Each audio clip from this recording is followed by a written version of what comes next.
Okay, excited to open these packs.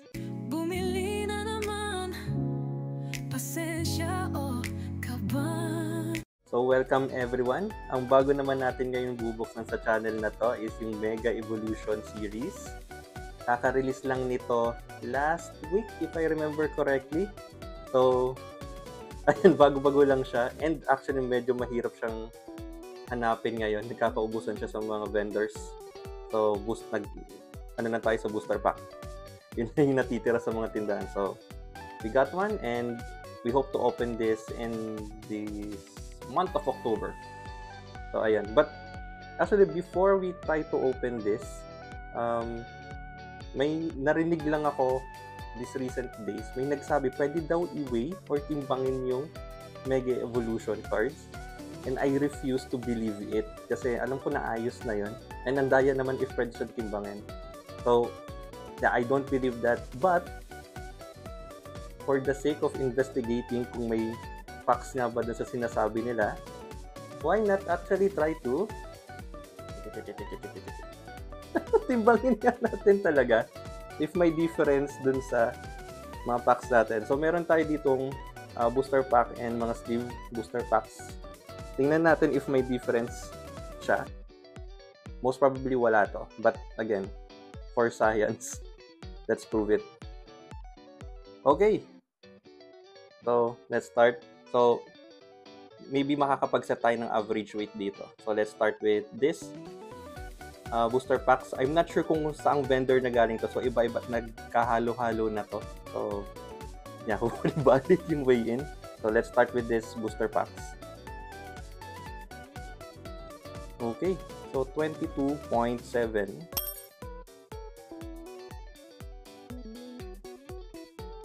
22.7. Okay.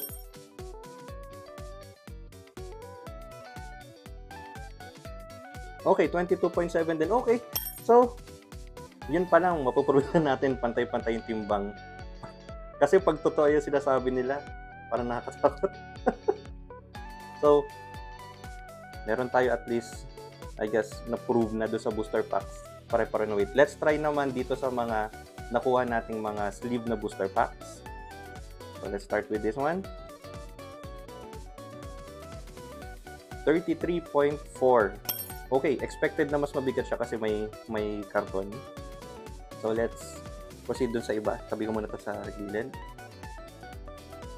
Next one. Ay, takpan. 33.4 din. Okay. So, lang. Going with this, guys, I think invalid na agad yung sinasabi nila. 33.4. Unless lahat to walang hits. Squared out! Na wag naman sana. 33.4 ulit. Na-average natin 33.4. 33.4. 33.4.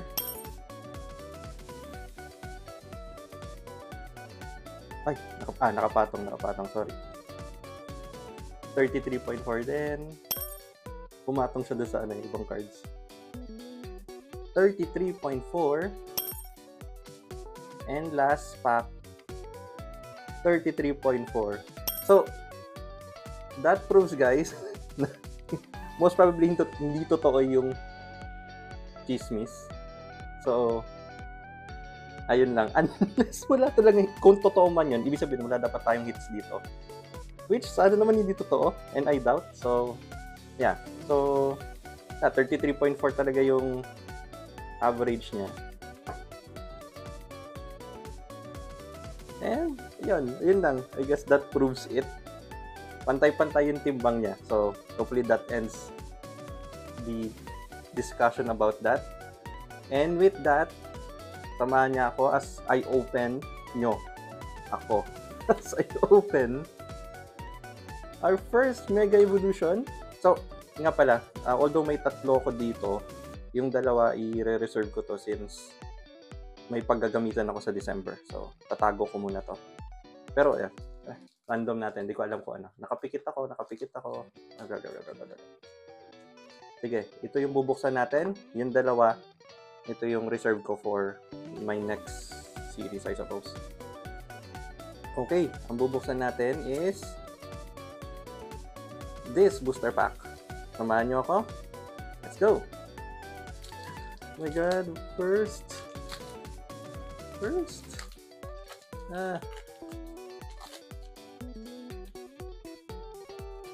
Yes. Ooh, nice. Bago na itsura ng code card. Code card ba to? Blue-blur ko na. Ooh, okay. Ganda.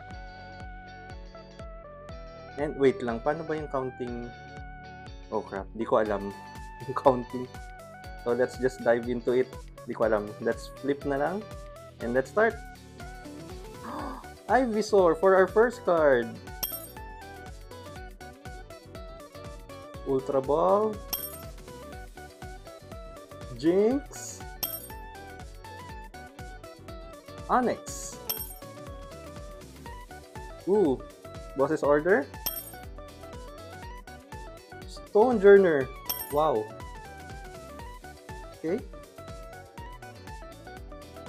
Crodont. Ano ba to? Okay. Normal lang pala siya. Ooh, Risky Runes. Rev ba to? Yes, it's Rev. So, parang same lang yung count yata doon sa ano. So, I expect this is Rev then Energy Switch. I suppose this is our last card din nasa likod.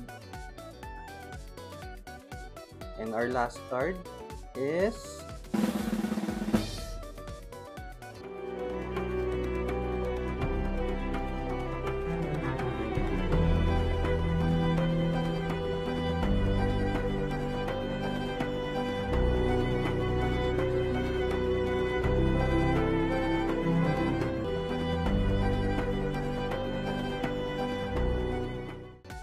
oh, what the?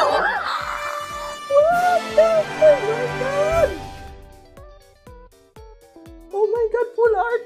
First, oh my goodness, ang ganda! Mega Absol EX! Oh, wait lang.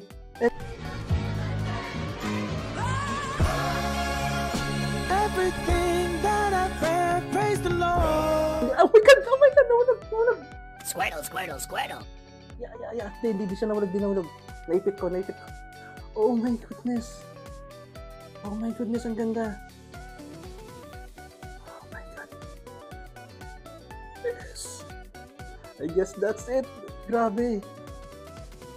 Yan lang. Thanks everyone.